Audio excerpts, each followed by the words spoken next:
Hey there, Mobile Lab. In this video, I'm going to show you how to change your app icon and app name as displayed on your iOS device.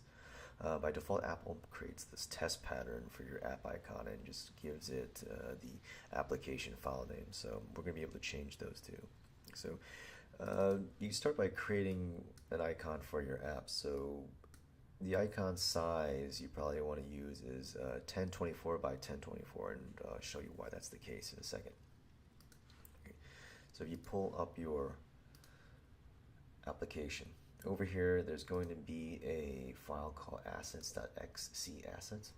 If you click on that and then you click on this app icon, it's got all of these different sizes that you'll have to set depending on the device you want to use. So both iPad and App Store icon.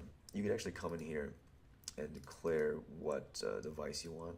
So let's say you just want an iPhone, so then you wouldn't have to have as many different combinations. But let's just have both just for now. So we only have one app icon. So if we came in here and you could drag this in here, you would satisfy this particular for the App Store. But then you would have to go and resize your apps for all of these different sizes. You could do that, but I'll show you an easier way. And there's an app called Icon Kit. You get it on the App Store. It's I think $2-3, but it'll save you a lot of time, so it's worth the cost. So simply by loading up the icon, grabbing Icon Kit, grabbing the icon, dropping it in here. It's going to ask you a couple of questions. You want an iPhone, iPad? Yes, yes. You can preview it. Everything looks good. Also remember that the app was going to round your corners, so check that to make sure your artwork still looks okay. So then we're going to save without preview. Reveal icons in Finder, that's fine, do not round corners. Generate app icon, make sure this is set, this is important. So we're just going to send this to the desktop. So created this file here. If I come in here and I show this in Finder, this is what your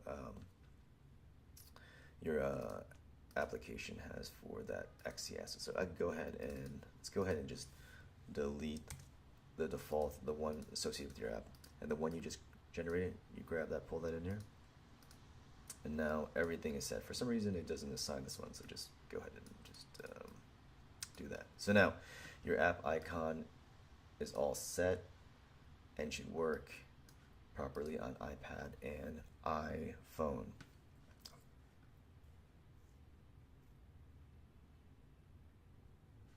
Okay.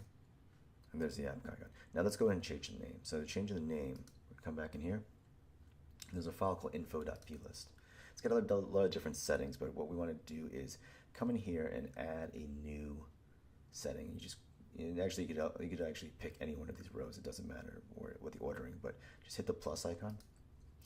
And the key we want to add is bundle display name. And let's change this to, let's call it Mr. Smith. Okay. So before, your app icon was multi-view controller app. But now by just doing this, let's run it.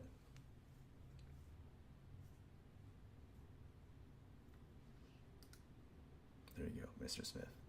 So that's about it. I mean, there's other things you could consider when changing your app icons, but this is the easiest way to do it, starting with a PNG that's 1024 by 1024, using the Icon Kit app, generating it and then pulling it into